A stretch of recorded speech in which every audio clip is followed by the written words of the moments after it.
Hello friends, कैसे हैं आप लोग। उम्मीद करते हैं दोस्तों आप लोग अच्छे होंगे। तो फाइनली रेलवे ग्रुप डी का एग्ज़ाम डेट को घोषित कर दिया गया है। और जैसा कि फ्रेंड्स आपको पता है 17 अगस्त को एग्ज़ाम स्टार्ट होना है और आज 5 अगस्त है। तो अब मुश्किल से आपके सामने 10 दिनों का समय बचता है। तो ऐसे 10 दिनों के भीतर कौन से टॉपिक पढ़ने चाहिए, आपको कौन से टॉपिक छोड़ देने चाहिए, वो सारा कुछ मैं यहाँ पर क्लियर करने वाला हूँ फ्रेंड्स। तो वीडियो को लास्ट तक देखें ताकि आपको सब कुछ क्लियर समझ में आ जाए कि भाई कौन से टॉपिक छोड़ देना है आप। तो देखिए इन 10 दिनों के भीतर कौन से टॉपिक आपको पढ़ के जाना है जो कि आपको निश्चित तौर पर सिलेक्शन तक पहुँचा देंगे। तो सबसे पहले साइंस के पोर्शन का बात करते हैं साथियों। यहाँ से आपका टोटल 25 मार्क्स का क्वेश्चन पूछा जाता है। और 25 मार्क्स के क्वेश्चन में देखिए आपको मैं पहले क्लियर करना चाहता हूँ कि भाई अगर आपने पहले से साइंस पढ़ते आए हैं तो आप भाई 9th और 10th क्लास का जो साइंस का NCERT का बुक है उसको फॉलो करें और जितना हो सके अधिक से अधिक उसको रिविज़न करने का प्रयास करें।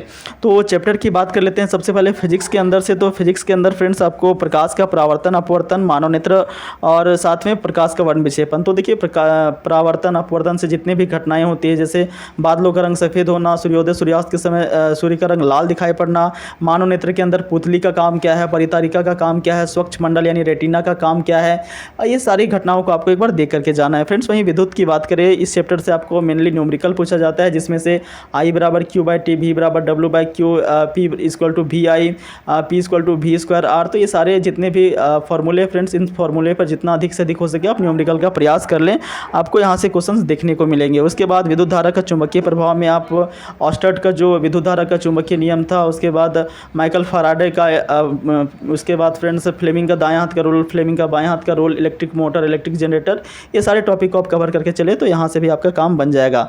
गति की बात करें फ्रेंड्स और बल तथा गति के नियम की बात करें तो आपका जो न्यूटन का गति का 3 नियम है वहाँ से रिलेटेड जो न्यूमेरिकल बनते हैं, जो फॉर्मूले हैं S equal to UT plus half D² V² minus U² equal to 2AS, ये सारे न्यूमेरिकल के ऊपर जो भी अधिक से अधिक आप न्यूमेरिकल बनाने का प्रयास करें फ्रेंड्स, यहाँ से आपका न्यूमेरिकल का पोर्शन पूछा जाता है। वहीं फ्रेंड्स गुरुत्वाकर्षण, कार्य, ऊर्जा, शक्ति और ध्वनि, ये तीनों पोर्शन से भी आपका न्यूमेरिकल ही भर भर के आते हैं। गुरुत्वाकर्षण से मेनली भार वाला पूछा जाता है कि चंद्रमा पे भार कितना होगा, पृथ्वी पे भार कितना होगा, चंद्रमा पे द्रव्यमान कितना होगा, पृथ्वी पे द्रव्यमान कितना होगा। कार्य ऊर्जा शक्ति से भी आपका हाफ mv² पे और mgh पे और v बराबर W/T पे न्यूमेरिकल पूछे जाते हैं। वहीं ध्वनि में भी v बराबर ν/λ पे प्रश्न पूछा जाता है फ्रेंड्स। तो इन चैप्टर से आपका न्यूमेरिकल ही आता है। उसके बाद दोस्तों केमिस्ट्री के अंदर से इन चैप्टर्स को आपको फॉलो कर लेना है। अम्ल, क्षार, लवण, धातु या धातु, कार्बन तथा उसके यौगिक, तत्वों की आवर्त सारणी, परमाणु, अणु और मिश्रण को अलग करने की विधि। अम्ल, क्षार, लवण में आपको मेनली एसिड, बेस और सॉल्ट की प्रॉपर्टी पढ़ लेना है। जैसे लवण फैमिली के अंदर आपका पूरा का पूरा calcium hydroxide, sodium chloride, gypsum हो गया, पेरिस ऑफ प्लास्टर हो गया, सोडियम बाइकार्बोनेट हो गया, ये सब का जितने भी प्रॉपर्टी है फ्रेंड्स उसको आप पढ़ लें।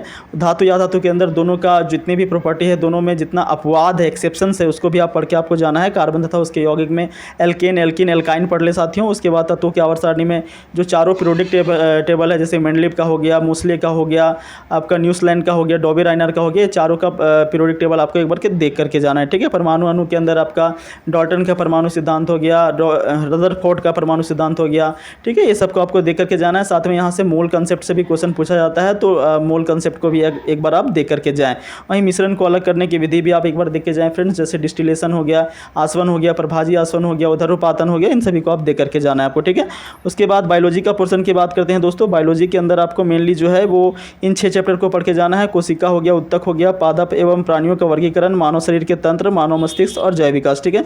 कोशिका के अंदर जितने भी भाग हो गए, माइटोकॉन्ड्रिया हो गया, कोशिका भित्ति हो गया, कोशिका झिल्ली हो गया, राइबोसोम हो गया, अंतर्प्रदेवी जालिका हो गया, इन सभी को आपको देख करके जाना है। उत्तक के अंदर आपको पादप उत्तक और जंतु उत्तक पढ़ के जाना है फ्रेंड्स। पादप उत्तक में आपका सरल अस्थायी उत्तक और जटिल अस्थायी उत्तक, सरल स्थायी उत्तक में पेरेनकाइमा, कोलेनकाइमा, स्क्लेरेनकाइमा, जटिल स्थायी उत्तक में आपको जाइलम, फ्लोएम, ये सब देख के जाना है। वहीं जंतु उत्तक को भी पूरा आपको देख के जाना है, ठीक है फ्रेंड्स। प्राणियों का प्राणी जगत का वर्गीकरण में भी आपको पौधे यानी कि पादप जगत और प्राणी जगत में आपको देख के जाना है। पादप जगत में आपका थैलोफाइटा, ब्रायोफाइटा, टेरिडोफाइटा, एंजियोस्पर्म हो गया, आवृतबीजी, अनावृत बीजी, ये सब।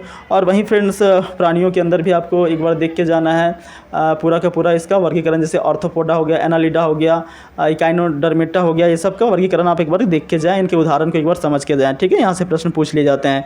उसके बाद मानव शरीर के तंत्र में आपका मेनली पाचन तंत्र के अंदर जितने भी एंजाइम्स होते हैं, अग्नाशय से कौन सा एंजाइम निकलता है, आपका मुंह से कौन सा एंजाइम निकलता है, जैसे अमाइलेज हो गया, आपका जो है लीवर से कौन सा एंजाइम निकलता है, तो ये सब एंजाइम से रिलेटेड क्वेश्चंस को आप देख करके जाना है आपको, ठीक है। ह्यूमन ब्रेन के अंदर अनुमस्तिष्क, पर मस्तिष्क, मध्य मस्तिष्क का काम क्या है, मेडुला का काम क्या है, इसको आप देख करके जाएं।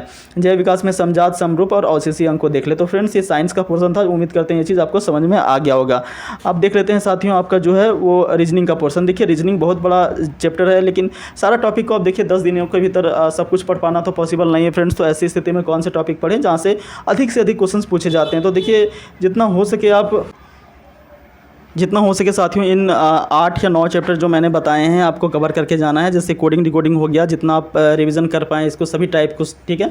तो सारे टाइप के एक बार रिवीजन कर लें। एनालॉजी हो गया, नंबर सीरीज हो गया, direction, syllogism, statement, conclusion, mathematical operation और आपका एक कैलेंडर और क्लॉक, ठीक है। जनरली क्लॉक का और कैलेंडर का क्वेश्चन दूसरे एग्जाम में नहीं पूछे जाते हैं SSC में, बट यहाँ पर आपको बार बार पूछ लिए जाते हैं रेलवे के अंदर। तो भाई एक नंबर भी आपको कैलेंडर और क्लॉक दे देंगे ना, तो काफ़ी लोगों से आप 10,000 कैंडिडेट से आगे हो जाओगे। तो कैलेंडर क्लॉक भी आपको एक बार देख करके जाना है, ठीक है। कोडिंग डिकोडिंग मैं फिर से रिकॉल करवा दूँ, ये चैप्टर को आपको लिख, देखिए फ्रेंड्स ये सारा का सारा आपको नोट डाउन कर लेना है, आपको लिख लेना है कॉपी के अंदर, ठीक है। कोडिंग डिकोडिंग हो गया, एनालॉजी हो गया, नंबर सीरीज हो गया, direction, syllogism, statement, conclusion, mathematical operation, calendar और एक क्लॉक हो गया, ठीक है। उसके बाद मैथ का पोर्शन बात करें फ्रेंड्स, तो मैथ के अंदर भी भर के चैप्टर है, 25-30 चैप्टर है, सारा कुछ आपको नहीं पढ़ना है। मैं ऐसे चैप्टर आपको बता रहा हूँ जहाँ से बार बार क्वेश्चन पूछ ही लिए जाते हैं। जैसे कि आपका मैथमेटिक्स के अंदर आपका टोटल 25 नंबर का क्वेश्चन पूछा जाएगा फ्रेंड्स। इसमें से आपको मेनली इन चैप्टर को कवर करके चलना है। एक आपका टाइम एंड वर्क हो गया, टाइम एंड डिस्टेंस हो गया, सिंपल कंपाउंड इंटरेस्ट हो गया, pipe and cistern, percentage, profit loss, ratio proportion, elementary statistics, ठीक है। और इसमें से वैसे क्वेश्चंस को पढ़ना है जो कि रेलवे में पूछे हैं, ऐसा नहीं कि बैंकिंग वाला क्वेश्चंस को आप रिवीजन कर रहे हैं। साथियों आप जो भी बुक को प्रैक्टिस करते होंगे या फिर RS अग्रवाल या फिर किसी बुक को, तो जिस भी बुक को फॉलो करते होंगे वहाँ पे नीचे में लिखा रहता है कि भाई ये क्वेश्चन कहाँ पे पूछा गया, SSC में पूछा गया, बैंक में पूछा गया है, रेलवे में पूछा गया, तो आप रेलवे वाले क्वेश्चंस को प्रैक्टिस कर ले, ठीक है। उसके बाद यहाँ पे एज कैलकुलेशन हो गया, उसके बाद ट्रिग्नोमेट्री हो गया, मेंसुरेशन और LCM LCM। तो इन चैप्टर को फॉलो कर ले साथियों, आपको डेफिनेटली यहाँ से लाभ मिलेगा। उसके बाद देखिए आपका जीके का पोर्शन जो है वो जीके का पोर्शन के अंदर आपका टोटल 20 मार्क्स का क्वेश्चन पढ़ना है फ्रेंड्स। और जीके का पोर्शन काफ़ी ज़्यादा ह्यूज है भाई। हिस्ट्री पढ़ना है, ज्योग्राफी पढ़ना है, पॉलिटी पढ़ना है, इकोनॉमिक्स पढ़ना है, स्टैटिक जीके पढ़ना है, करंट अफेयर पढ़ना है। तो इतना सारा पोर्शन को आपको नहीं लेकर के चलना है दोस्तों। मैं आपको एक सिलेक्टेड टॉपिक बता देता हूँ, इन टॉपिक को कवर करके चले, डेफिनेटली यहाँ से भी आपको क्वेश्चन देखने को आपके एग्जाम में मिल जाएंगे।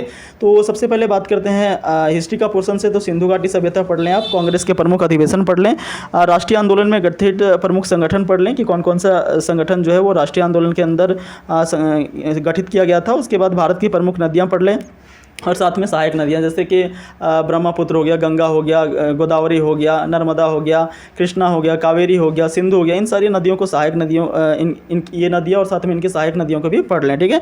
मौलिक अधिकार आपको पढ़ के चलना है, प्रमुख संविधान संशोधन आप पढ़ लें, संविधान के स्रोत पढ़ लें, पंचवर्षीय योजना आपको इकोनॉमिक्स से पढ़ के चलना है। बात करते हैं करंट अफेयर के पोर्शन से साथियों, तो करंट अफेयर के पोर्शन से आपको जो नए अपॉइंटमेंट्स हुए हैं, जो नई नई नियुक्तियाँ हुई अभी हाल के वर्षों में 2022 के अंदर, 2021 के अंदर, उसको आप एक बार देख के चलें, ठीक है। प्रमुख सैन्य अभ्यास जो भारत और दूसरे देशों के साथ में जो सैन्य अभ्यास हुआ है उसे भी आपको पढ़ के चलना है।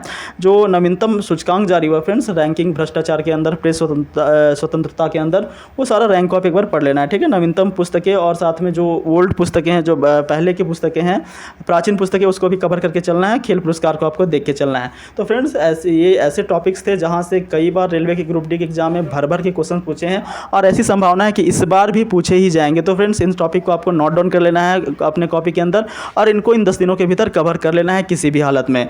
और हालांकि फ्रेंड्स यहाँ पे मैं आपको इस चैनल के माध्यम से बहुत कुछ तैयारी भी करवाने वाला हूँ, इन 10 दिनों के भीतर महत्वपूर्ण टॉपिक भी देने वाला हूँ। तो चैनल को सब्सक्राइब कर लें और वीडियो को लाइक कर लें।